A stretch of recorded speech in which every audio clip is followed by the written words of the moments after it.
ഈശോ മിശിഹായിക്ക് സ്തുതിയായിരിക്കട്ടെ. ഈശോയേറ്റ സ്നേഹിക്കപ്പെട്ട സഹോദരരെ, ആഭ്യന്തര കർമ്മീയ ആത്മീയതയുടെ 161 സെഷനാണല്ലോ ഇത്. 6-ാം സദനത്തെക്കുറിച്ചുള്ള 1-ാമത്തെ വിചിന്തനവുമാണിത്. നമ്മൾ 6-ാം സദനത്തിലേക്ക് കടക്കുകയാണ്. Hallelujah, hallelujah. 6-ാം സദനത്തില് 11 അധ്യായങ്ങളാണ് അമ്മ ത്രേസ്യ എടുത്തിരിക്കുന്നത് വിവരിക്കാൻ വേണ്ടിയിട്ട്. അതെന്തൊക്കെയാണ് നമുക്ക് വേണ്ടി തുറക്കപ്പെടും നമുക്ക് അറിഞ്ഞുകൂടാ. നമുക്ക് പ്രാർത്ഥനാപൂർവ്വം മുന്നോട്ട് നീങ്ങാം.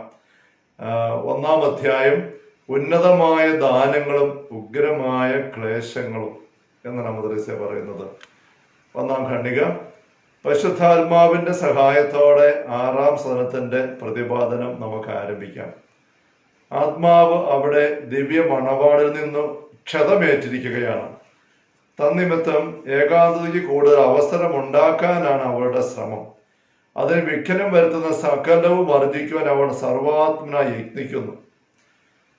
ആത്മാവ് ദിവ്യ മണവാളിൽ നിന്നും ക്ഷതമേറ്റിരിക്കുകയാണ് എന്ന് പറയാൻ കാരണം, ഒരു പെണ്ണുകാണല് നടന്നല്ലോ, കൂടിക്കാഴ്ച.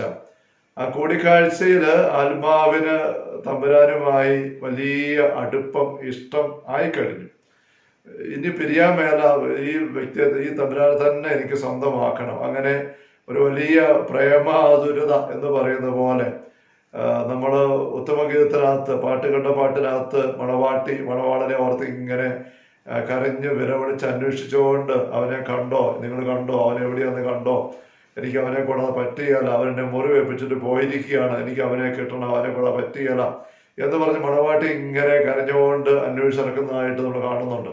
അത് തന്നെയാണ് അമ്മ ത്രേസ്യ പറയുന്നത്. അതുകൊണ്ടാണ് ആ ഒരു ഉത്തമഗീതത്തിലെ ആ ഗീതങ്ങളൊക്കെ വളരെ പ്രസക്തമായിട്ട് ബൈബിളിൽ ഇപ്പോഴും ഉള്ളത്. ഈ ഒരു ആത്മീയ അനുഭവം വന്നിരിക്കുന്നത് കൊണ്ടാണ്. ഇവിടെ മനസ്സിൽ പറയാണ്, ആത്മാവ് ദിവ്യ മണവാടുന്ന ക്ഷതമേറ്റിരിക്കുകയാണ്. തന്നിമിത്തം ഏകാന്തതയ്ക്ക് കൂടുതൽ അവസരം ഉണ്ടാക്കാൻ അവളുടെ ശ്രമം. അവിടെ വേറെ ഒരു സന്തോഷവും ആശ്വാസം ലോകത്തിന്റെ ഒന്നും വേണ്ട. അതെല്ലാം മാറ്റിവെച്ച് തനിച്ച് ഉള്ളിലേക്ക് കടന്നിട്ട് ഈ ദിവ്യനാഥനെ കണ്ടുമുട്ടണം. അതാണ് ആഗ്രഹം. അതിന് വിഘ്നം വരുത്തുന്ന സകലവും വർദ്ധിക്കാൻ അവൾ സർവാത്മന യത്നിക്കുന്നു.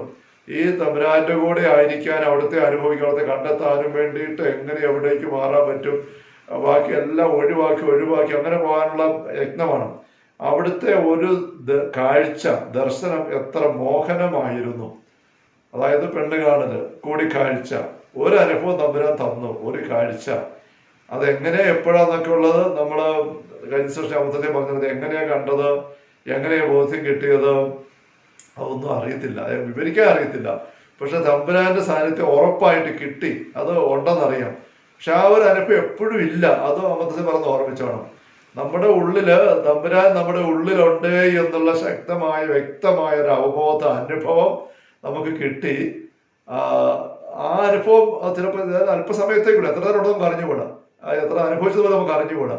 പക്ഷെ അത് നമുക്ക് കിട്ടിയതാണ്. ദൈവം എൻ്റെ ഉള്ളിലുണ്ട്, അവിടുന്ന് എന്നെ സ്വന്തമാക്കിയിരിക്കുക. അത് ആ ഒരു അനുഭവത്തിന്റെ ഉറപ്പ് ശക്തമാണ്. അത് ആരെല്ലാം എന്തെല്ലാം അനുഭവിച്ച വ്യക്തിക്ക് നിഷേധിക്കുകയല്ല. ആ ഉറപ്പേലാണ് ആ വ്യക്തി അനുഭവം ഉണ്ടായി എന്നുള്ളതിന്റെ അടയാളം അമ്മ ത്രേസ്യ പറഞ്ഞു വെച്ചിരിക്കുന്നത്. അതാണ് അമ്മ ത്രേസ്യ ഈ ഒരു കൂടിക്കാഴ്ചയാണ്, പെണ്ണുകാണലായിരുന്നു എന്നുള്ളത് പറയുന്നത്. നമ്മുടെ ആത്മാവിന് തമ്മിൽ ഒരു ദർശനം തന്നു. ഇനിയിപ്പോൾ അത് ഒരിക്കലും മറക്കാൻ പറ്റത്തില്ല. അതിന്റെ പുറകെയാണ്. അവിടുത്തെ ആ ഒരു കാഴ്ച എത്ര മോഹനമായിരുന്നു, എത്ര ആഴമുള്ളൊരു മുദ്രയാണ് അത് മനസ്സിൽ പതിപ്പിച്ചിരിക്കുന്നത്. അതുപോലെ മുദ്ര വച്ചിരിക്കുകയാണ്. ആ ദർശനം ഒന്നുകൂടി ശ്രദ്ധിക്കണമെന്ന് മാത്രമാണ് അവരുടെ അഭിലാഷം. അതിൻ്റെ അടുത്തത് അത് ഇനി കിട്ടണം, അത് മാത്രം മതി, വേറെ ഒന്നും വേണ്ട. എന്നാൽ ഞാൻ ആവർത്തിക്കുന്നു, പ്രാർത്ഥനയുടെ ഈ പദവിയിൽ ഭാവനയിൽ പോലും യഥാർത്ഥത്തിൽ യാതൊന്നും ദൃശ്യമാകുന്നില്ല. ഇവിടെ ഭാവന ഉപയോഗിച്ച് ഇങ്ങനെ, ഒരു പക്ഷേ ആദ്യ നാളുകളിൽ പ്രാർത്ഥനയുടെ ചില ഘട്ടങ്ങളിലൊക്കെ ഭാവനയില് ഈശോയുടെ പെരുമാറ്റവും സ്വർഗവും ഒക്കെ ഭാവന ദർശിച്ചുകൊണ്ട് പ്രാർത്ഥിക്കാനായിട്ടൊക്കെ സാധിച്ചിരുന്നു.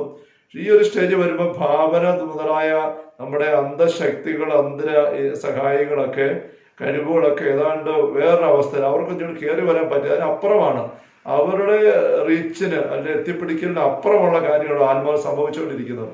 അവിടെ ഭാവന പോലും യഥാർത്ഥത്തിൽ യാതൊന്നും ദൃശ്യമാകുന്നില്ല. കാഴ്ച ബ്രാക്കറ്റ് ദർശനം എന്ന പദം ഞാൻ ഉപയോഗിച്ചത് മുൻപ് സ്വീകരിച്ച ഉപമയെ സൂചിപ്പിച്ച് മാത്രമാണ്. ഏത് ഉപമ ഏതാണ്? പെണ്ണ് കാണൽ, വിവാഹത്തിന്റെ ഉപമ. അതിന്റെ പശ്ചാത്തലത്തിലാണ് ഒരു കൂടിക്കാഴ്ച തന്നെന്ന് പറഞ്ഞത്. അപ്പൊ അത് പെണ്ണ് കാണലിന് ചെറുക്കൻ വന്ന് പെണ്ണിനെ കണ്ടു, അങ്ങോട്ടും ഇങ്ങോട്ടും നോക്കി, മിണ്ടി, വർത്താനം പറഞ്ഞു, അങ്ങനെ ഒരു കാഴ്ചയുണ്ട് ഫിസിക്കലി. അപ്പൊ ആ ഉപമ വെച്ചുകൊണ്ട് പറഞ്ഞപ്പോ പറഞ്ഞതാണ് കണ്ടു, കാഴ്ച, കൂടിക്കാഴ്ച. പക്ഷെ യഥാർത്ഥത്തിൽ ഇവിടെ കിട്ടുന്ന അരൂപി ആത്മാവിന് കിട്ടുന്ന ഒരു കാഴ്ചയല്ല, മറിച്ച് സാന്നിധ്യ അനുഭവമാണ്, വ്യക്തതയാണ്. അത് ദർശനം എന്ന് പറയുമ്പോൾ അല്പം പോരായ്മയോട് നമ്മൾ പറയുകയാണ്. വേറൊരു വരനെയും സ്വീകരിക്കുന്നത് അല്ലെന്ന് ആത്മാവ് ദൃഢനിശ്ചയം ചെയ്തിരിക്കുകയാണ്. ഇനി എനിക്ക് എൻ്റെ ജീവിതത്തിൽ വേറെ ഒന്നും വേണ്ട, വേറെ ആരെയും വേണ്ട, വേറെ ഒന്നും ഞാൻ നേടാൻ ആഗ്രഹിക്കുന്നത് എനിക്ക് തമ്പുരാനെ സ്വന്തമാക്കിയാൽ മതി. ദൃഢനിശ്ചയമാണ്. എന്നാൽ ദിവ്യമണവാളൻ വിവാഹ നിശ്ചയം ഉറപ്പിക്കുവാനുള്ള അവളുടെ തീവ്രമായ ആഗ്രഹത്തെ ഗൗനിക്കുന്നില്ല എന്ന് തോന്നുകയാണ്. പിന്നെ അതേപറ്റി ഒന്നും ഈ ദിവ്യമണവാളൻ ദൈവം വ്യക്തത പറയുന്നില്ല. ഇങ്ങനെ ആഗ്രഹം കൊണ്ട് കത്തുകയാണ് ഇവിടെ. പാട്ടുകളുടെ പാട്ടിനകത്ത് നമ്മുടെ കുരിശൻ യോഹന്നാന്റെ ഗീതങ്ങളൊക്കെ, സ്നേഹഗീതമൊക്കെ അതിൻ്റെ സ്നേഹാഗ്നിയെ എന്നെ മുറിപ്പെടുത്തി, എന്നെ അകന്നു പോയി, നീ എവിടെ പോയി എന്ന് പറഞ്ഞുകൊണ്ട് ഇങ്ങനെ ആത്മാവ് ഇറങ്ങി പോകുന്ന വിവരിക്കുന്ന ഗീതങ്ങളൊക്കെ ഇതിന്റെ ഒരു അനുഭവമാണ്. എന്നാൽ ദിവ്യമണവാളൻ വിവാഹ നിശ്ചയം ഉറപ്പിക്കുന്നതിനുള്ള, വാഗ്ദാനത്തിലേക്ക് വരുന്നതിനുള്ള അവിടെ തീവ്രമായ ആഗ്രഹത്തെ ഗൗനിക്കുന്നില്ല. എന്തുകൊണ്ട് അങ്ങനെ ഗൗനിക്കുന്നില്ലാത്തത്? അതിന്റെ ഉഗ്രത തുലവും വർദ്ധിക്കണമെന്ന് അത്രയും അവിടുത്തെ താല്പര്യം. നല്ലപോലെ ആഗ്രഹം കത്താൻ വേണ്ടി അവിടുന്ന് കാത്തു നിൽക്കുകയാണ്. നമ്മുടെ എണ്ണയൊക്കെ ഉരുളിക്കകത്ത് എണ്ണ ഒഴിച്ച് അടുപ്പേ വെച്ചിട്ട് വല്ല എന്താ അപ്പം ചൂടാനും നെയ്യപ്പം ചൂടാനൊക്കെ വേണ്ടി നോക്കുമ്പം തീ കത്തിച്ചു, എണ്ണ ചൂടായി, അത് കുമളയിട്ടു, പിന്നെ പോയി തിളയ്ക്കാൻ തുടങ്ങി. എണ്ണ മൂക്കണമെന്ന് നമ്മൾ പറയും. എണ്ണ മൂത്തിട്ട് വേണം മാവിടാൻ, എങ്കിലേ അത് പെട്ടെന്ന് വെന്ത് കിട്ടുകയുള്ളൂ, മൊരിഞ്ഞ് കിട്ടുകയുള്ളൂ. ദോശക്കല്ലേല് അടുപ്പേ വെച്ചു, തീ കത്തിച്ച് അപ്പോഴെ തന്നെ കല്ല് ചൂടാകുന്നുണ്ട്. പക്ഷെ ചൂടായാൽ പോരാ, എണ്ണ തേച്ചു, എണ്ണ ചൂടാ, അതും പോരാ. അതൊരു പ്രത്യേക സ്റ്റേജ് വരെ ആ എണ്ണ മൂക്കണം, കല്ല് പഴുക്കണം. അപ്പോഴാണ് ദോശമാവ് ഒഴിക്കേണ്ടത്. ഒഴിക്കുമ്പോഴേ അത് ഷൂ എന്ന് പറഞ്ഞ് അങ്ങോട്ട് മൊരിയണം, വേവണം. അത്ര ആയിട്ടേ അത് ഒഴിക്കാവുള്ളൂ എന്ന് പറഞ്ഞ പോലെ നമ്മുടെ ഉള്ളിലുണ്ടായിരിക്കുന്ന ഈ ആഗ്രഹം, ഈ ദൈവത്തിനുള്ള സ്നേഹത്തിന്റെ കത്തല്, അതങ്ങ് കൂടി കൂടി കൂടി വന്ന് അതിന്റെ ഒരു മൂർധന്യ അവസ്ഥയിൽ എത്താൻ വേണ്ടി, ഒരു പരുവാകാൻ വേണ്ടി ഇങ്ങനെ മണവാളം കാത്തു നിൽക്കുകയാണ് എന്ന് പറയുകയാണ്. അതിന്റെ ഉഗ്രത തുലോ വർദ്ധിക്കണമെന്ന് അത്രയും അവിടെ താല്പര്യം. അത്ര മഹത്തായ ഒരു അനുഗ്രഹം സ്വപക്ഷത്ത് നിന്നുകൂടി കുറച്ച് വ്യയം ചെയ്ത് അവൾ നേടണമെന്നാണ് അവിടുത്തെ ഭാവം. അത് ദൈവത്തിന്റെ ദാനമാണ് ആ ഒരു ദർശനം ഇനി തരാൻ പോകുന്നതും. പക്ഷെ അത് ആത്മാവിന്റെ ഭാഗത്ത് നിന്ന് കുറെ ആഗ്രഹിച്ചും പരിശ്രമിച്ചും കൂടെ സ്വന്തമാക്കണം എന്നാണ് തമ്പുരാന്റെ ആഗ്രഹം. ആ മഹാദാനത്തിന് വേണ്ടിയുള്ള സഹനമൊക്കെയും കേവലം നിസ്സാരമാണ് എങ്കിലും പുത്രിമാരെ, അത് പ്രാപിക്കുവാൻ അതിന്റെ അച്ചാരവും അടയാളവും മറ്റും ആത്മാവിന് അത്യാവശ്യമാണ്. എന്റെ ദൈവമേ, 7-ാം സദനത്തിൽ എത്തുന്നതിന് മുമ്പ് അവൾ ആന്തരികമായും ബാഹ്യമായും സഹിക്കേണ്ടി വരുന്ന ക്ലേശങ്ങൾ ഗുരുതരമാണ്. ബാഹ്യമായും ആന്തരികമായും സഹിക്കേണ്ട ക്ലേശങ്ങൾ ഗുരുതരമാണ് എന്ന് പറഞ്ഞിട്ട് അമ്മ ത്രേസ്യ കുറെ ക്ലേശങ്ങളിലേക്ക് ഇനി വിവരിക്കാൻ ഇറങ്ങുകയാണ്.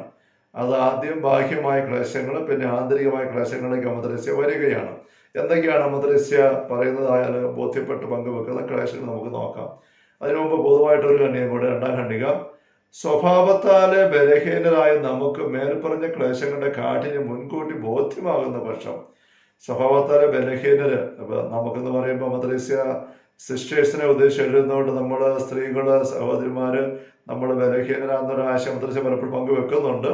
അതായിരിക്കും ഒന്ന്. പിന്നെ മനുഷ്യ സ്വഭാവം തന്നെ ബലഹീനമാണ്. ഏതൊരു വ്യക്തിയുടെയും മനുഷ്യ സ്വഭാവം ബലഹീനമാണ്.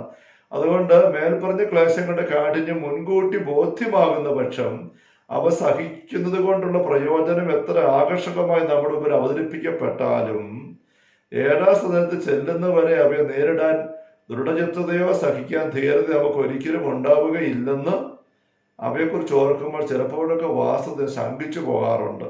നീണ്ട ഒരു വാക്യമാണത്. ഇതിന് കാര്യം ക്ലിയർ ആണ്. നമുക്ക് നമ്മുടെ സ്വഭാവത്താൽ തന്നെ, അത് സ്ത്രീകളെന്ന രീതിയിലോ അല്ലാതെ ആണെങ്കിൽ പോലും വളരെ ബലഹീനത ഉള്ളത് കൊണ്ട് ഈ ക്ലേശങ്ങൾ ഒരുപാട് കഠിനമാണ്. അതുകൊണ്ട് ആ ക്ലേശങ്ങളെ കുറിച്ച് മുൻകൂട്ടി 7-ാം സദനത്തിൽ എത്തുന്ന വരെ അനുഭവിക്കേണ്ടി വരുന്ന ക്ലേശങ്ങൾ എന്തൊക്കെയായിരിക്കുമെന്ന് ഇപ്പൊ തന്നെ നമുക്കൊരു അറിവ് കിട്ടിയാൽ നമുക്കത് സ്വീകരിക്കാൻ, അതിലേക്ക് ഇറങ്ങി മുന്നോട്ട് പോകാനുള്ള ആ ഒരു ദൃഢചിത്തതയോ സഹിക്കാനുള്ള ധീരതയോ നമുക്ക് ഒരിക്കലും ഉണ്ടാവുകയില്ല എന്നാണ് അതേക്കുറിച്ച് ഓർക്കുമ്പോൾ എനിക്ക് തോന്നാറുള്ളത്. നമ്മൾ പറയുകയാണ്. അവിടെ ഒരു പക്ഷേ അത് മുൻകൂട്ടി അത്രയും കാര്യം എല്ലാം ദൈവം ഇങ്ങോട്ട് അറിയിച്ചു തരുന്നില്ല എങ്കിലും ആ അനുഭവത്തിൽ കൂടെ നമ്മൾ കടന്നു പോകുമ്പോൾ ഇതിന്റെ കാര്യം ഇതാണ് എന്ന് തിരിച്ചറിയാൻ നമുക്ക് പറ്റണം. അവിടെ മദ്രസ എഴുതുകയാണ്. 7-ാം ശതകത്തിൽ പ്രവേശിച്ചാൽ പിന്നെ ഒന്നും ഭയപ്പെടാനില്ല. ദൈവത്തെ പ്രതി സഹിക്കുന്നതിൽ ആത്മാവ് യാതൊരു വൈമനസ്സോടെ പ്രദർശിപ്പിക്കുകയില്ല. 7ലേക്ക് എത്തിക്കഴിഞ്ഞാൽ പിന്നെ ദൈവവുമായിട്ട് ഒന്നായി, ദൈവം തന്നെ സ്വന്തമാക്കി. അതാണ് മദ്രസ പറയുന്നത്. അപ്പൊ അതുവരെ സ്വന്തമായിട്ടില്ല, ദൈവത്തിന്റെ ഐക്യം അതിൽ കിട്ടിയിട്ടില്ല. അതേസമയം സഹനങ്ങൾ ഉണ്ട് താനും. അതുകൊണ്ടാണ് ഇപ്പൊ ഞെരുക്കത്തിൽ കൂടുതലായിട്ട് വരുന്നത്. കാരണം ദൈവത്തെ കുറിച്ച് സഹിക്കുന്നതിന് ആത്മാവ് യാതൊരു വൈമനസ്സും അവിടെ പ്രദർശിപ്പിക്കുകയില്ല. കാരണം ആ പദവിയിൽ അനുസ്യൂതം എന്നോണം ദിവ്യനാഥനോട് ചേർന്നാണ് അവൾ കഴിഞ്ഞുകൂടുന്നത്. ആ സഖ്യത്തിൽ നിന്ന് അവൾക്ക് ശക്തിയും സിദ്ധിക്കുന്നു. അപ്പം നിരന്തര സാന്നിധ്യ അനുഭവം കിട്ടുകയാണ്.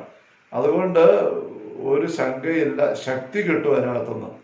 അതുകൊണ്ട് ഏത് സഹനത്തെ അഭിമുഖീകരിക്കാനായിട്ട് ആ സ്ഥിതിയിൽ അവൾക്ക് പറ്റും എന്ന് പറയുകയാണ്. ഈ ഘട്ടത്തിൽ സംഭവിക്കുമെന്ന് എനിക്ക് ഉറപ്പുള്ള ചില സംഗതികൾ, ഈ ഘട്ടം എന്ന് പറയുന്നത് 7 അല്ല 6. ഇപ്പൊ 7ലേക്ക് എത്തിയാൽ അങ്ങനെയാണ്, ഉറപ്പാണ്. അതിന് വേറെ അതിൽ പറഞ്ഞ ആവശ്യമില്ല. പക്ഷെ 6-ലായിരിക്കുമ്പോൾ നമുക്ക് സംഭവിക്കുമെന്ന് ഉറപ്പുള്ള ചില കാര്യങ്ങൾ നിങ്ങളോട് പറയുന്ന പ്രയോജനകരമായിരിക്കുമെന്ന് ഞാൻ കരുതുന്നു. എല്ലാ ആത്മാക്കളും ഒരുപക്ഷെ ഈ മാർഗത്തിലൂടെ അല്ലായിരിക്കാം നയിക്കപ്പെടുന്നത്. എന്ന് വെച്ചാൽ എല്ലാവർക്കും ഒരുപോലെ ഈ അനുഭവം ഉണ്ടാകണമെന്നില്ല എന്ന് മദ്രസയ്ക്ക് തോന്നുന്നുണ്ട് പറയുകയാണ്. എന്ന് വരികിലും സാക്ഷാൽ സ്വർഗീയ അനുഭൂതി ചിലപ്പോഴൊക്കെ ആസ്വദിക്കുന്നവർക്ക് ഏതെങ്കിലും തരത്തിലുള്ള ലൗകിക ക്ലേശങ്ങളിൽ ഉൾപ്പെടാതിരിക്കാൻ സാധ്യമോ എന്ന് ഞാൻ ബലമായി ശങ്കിക്കുന്നു. ഒരു സഹനത്തിന്റെ വഴിയിൽ കൂടി അല്ലാതെ സ്വർഗീയ ആനന്ദ അനുഭൂതി, ദൈവ അനുഭവത്തിലൂടെ നീങ്ങുന്ന ഒരു വ്യക്തി മുന്നോട്ട് പോവുകയല്ല എന്നാണ് എൻ്റെ ബോധ്യം.